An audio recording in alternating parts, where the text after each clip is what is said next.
le mut ko pala kwa da po fit ba ko no ka de pra to mut ko de tin nya yo do ta so kha ta so kha yi hi ne uda le khaw so ta ko so no pa phla to uda tin nya la ba kha uda do le po sa ko ni uda de ga ta po sa de ga du poนัดคือดูมุนก็สิเนาะภาษาบัวคือเฟชาอีชาตลอบาเนาะอัปปุยนินตลุเตบักที่สุราเนี่ยเตวได้เลยอาตาอูดตาตะคาหนอเลยอูโตได้เลยอัปปุยอโกบูเนี่ยตอนเลยคินเด็กที่สุราเนี่ยเตวได้ตาเลยอูโตคานี่มีวดัดทอกเลยว่ามุนก็สิหลอบพูดมาเนาะตาเลยทอกเลยเนี่ยอูตบลึกเลยเนี่ยเลยอูเลยปาคือเพิ่มบุญเลยยีได้เนี่ยโตบ้าเลยอาผัดท้อคำอ่ะบีผัดท้อคันเนี่ยอาปวดจะพื้นว่าด้านคันเนี่ยยังมียังมีนอกบ้านเนี่ยรถเตว่าบินเคยตัวเล็กเคยหรอมุกก็ได้เนาะแต่ก็ซ้อนเนี่ยเตวได้เลยเพจอู้เวด้านค่ามีเลย FMC คลินิกวิชการเนาะเอาไว้ปราบพลาดก็ได้เตวได้เซอร์ซออัตโตปูเลิฟเปิดดอตาหนักตาพวกเนาะผู้ซาตกะเนาะทอกเลอุตอและอปุยปู่เนาะจากอาการปวดท้องและอาเจียนธรรมดาเนาะภายในคันในเดอตามไปซ่อนเตวได้ภายในคันในเพิ่มประชาดอกบ้าตาบัวอยู่ๆปุ๊หรอดอกบ้าชันละเกสู่การค้นพบสาเหตุที่ไม่คาดคิดพยาธิไส้เดือนจำนวนมากที่รวมตัวกันจนต้องผ่าตัดช่วยชีวิตเนาะวิลาในเดอตามไปซ่อนเตวได้เลยคิงเดอที่สระในเลยคือกว่าไว้ได้เนาะที่ไว้ได้เลยตั้งใครดูตัวโอเคเลยป่ะทั้งหมดก็ได้เนาะก็ที่สระเนี่ยที่ไว้ได้เลยทอกเลยที่พันเนี่ยเลยโอ้โตแล้วดอกลูกดอกเธอเลยปุยโกบุเนี่ยเนาะวิลาในเดอก็ที่สระเนี่ยบ้ามาเจอเกี่ยวเลยตั้งเผยถือท่อนในเกี่ยวทอกเลยที่พันเนี่ยเนาะเด็กชายชาวแอฟริกันผิวดำอายุ8 ปีจากภูมิภาคซิดามาทางตอนใต้ของประเทศเอธิโอเปียเข้ารับการรักษาที่โรงพยาบาลด้วยอาการอาเจียนปวดท้องอืดและไม่สามารถถ่ายอุจจาระหรือผายลมได้เป็นเวลา3 วันจะมินตาเลยมูลก็เตเนาะแต่ว่าถ้าคนนี้กันเนี่ยโอ้ได้เลยภูมิภาค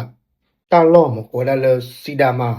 เลยเอธิโอเปียอักกอกลิทีก็ป่ะเนาะนิวลอมเอาได้กุชายาบลาวได้สารตาชาฮีเนาะอะไรตัวคู่กันเนี่ยแต่ไม่เลยปัสสิญาได้เลยเพิ่มอุดทอกเลยป่ะเนาะตัวคนเนี่ยเอาไว้เลยกุชายาบลาสารคอนโทรลเลอร์อับบาซาบูเพิ่มชาเนาะอาทิอิชาบาวิลาเลยอาทิอินโนบาเซอร์ซอตัวมุดก่อนเลยอาทิอิชาบาแต่กวันที่อินโนบาเซอร์ซอคันตัวมินตาเกเนาะบ่เรากันนัดคือเนาะวิลาเนี่ยก็สิสระเนี่ยทำการอัลตราซาวด์ยืนยันว่ามีภาวะลำไส้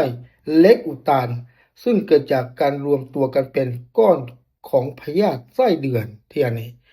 เวลาเนี่ยจะเรียนตุตาชาฮิโรตระเนี่ยกสิตระเนี่ยอัลตราซาวด์เนาะ